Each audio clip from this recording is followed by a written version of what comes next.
আসসালামু আলাইকুম রহমতুল্লাহ বারাকাত। আশা করি আল্লাহর রহমতে আপনারা ভালো আছেন। আলহামদুলিল্লাহ, আমিও ভালো আছি। কিছু কথা বলা বা উদ্দেশ্য হচ্ছে যে এটাই, যে আমাদের মানসিক বিকৃতি এতটাই হচ্ছে, আর তার জন্য দায়ী প্রতিটা পরিবার এবং ওই সমস্ত বাবা মা। কোনো অনাকাঙ্ক্ষিত দুর্ঘটনা যখন ঘটে, তখন তারা তার বিচার চায় বা তার হত্যার বিচার চায়। দেখেন, যে সমস্ত ছেলেরা তাদের নিজের বাপ মার খোঁজখবর রাখে না, ওই অমুক বা অনেক অমুক ভাই তমুক ভাই, হ্যান ভাই ত্যান ভাই পাতি ভাই, মানে বিভিন্ন ধরনের ভাই, আবার সে শিশু সন্ত্রাস বা চাঁদা তোলে রাস্তাঘাটে, এটা করে ওইটা করে, তার উপার্জনই এটা। আর সেই উপার্জনের টাকাই কিন্তু তার বাবা মা খায়। তার কষ্টে অর্জিত কোনো টাকা তার বাবা মাকে দিতে পারে না।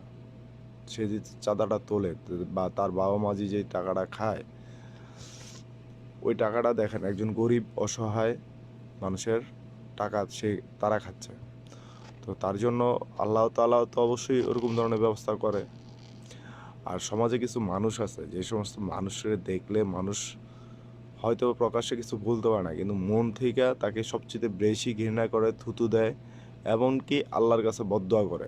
সে যে কোনো ধর্মের হইতে পারে। এখন কথা হইতেছে যে তার দায় কার? প্রতিটা পরিবারের। যে নিজের বাপের খোঁজখবর নেয় না, যে হালালভাবে ইনকাম করার জন্য চেষ্টা করে না, যে একজন দিনমজুর বা একজন বাস ড্রাইভার, ট্রাক, গাড়ি, সিএনজি যা আছে, বা একজন ফুটপাতে ব্যবসা করে, এই সমস্ত লোকের কাছ থেকে তারা চাঁদাবাজি করে। আর বাংলাদেশের সবচেয়ে বড় বড় দলগুলো, যে কোনো দল, শুধু বড় দল না, ছোটোখাটো যে কোনো পাতিহাঁস থেকে ছোটো পিচ্ছিগুলো মনে হয় আজকাল অনেক বড় বড় নেতা চাঁদাবাজি করে। তো এই সমস্ত চাঁদাবাদের বিরুদ্ধে যদি আমরা একত্রিতভাবে, সংঘবদ্ধভাবে তাদেরকে গণপিটুনি দিয়ে ওইখানে ঘটনাস্থলে তাদেরকে নিহত করতে পারি, তাহলে আমাদের বাংলাদেশ থেকে খুব দ্রুত এই সমস্ত চাঁদাবাজ থেকে আমরা মুক্তি পাবো ইনশাআল্লাহ। আর বড় ভাই, বড় দল, আমরা কি করতে পারি? সাধারণ জনগণ হচ্ছে যে এই দেশের মূল শক্তি। কোনো মারপুত বা কোনো নেতার মায়ের বা পাকিস্তান আমার দরকার নেই।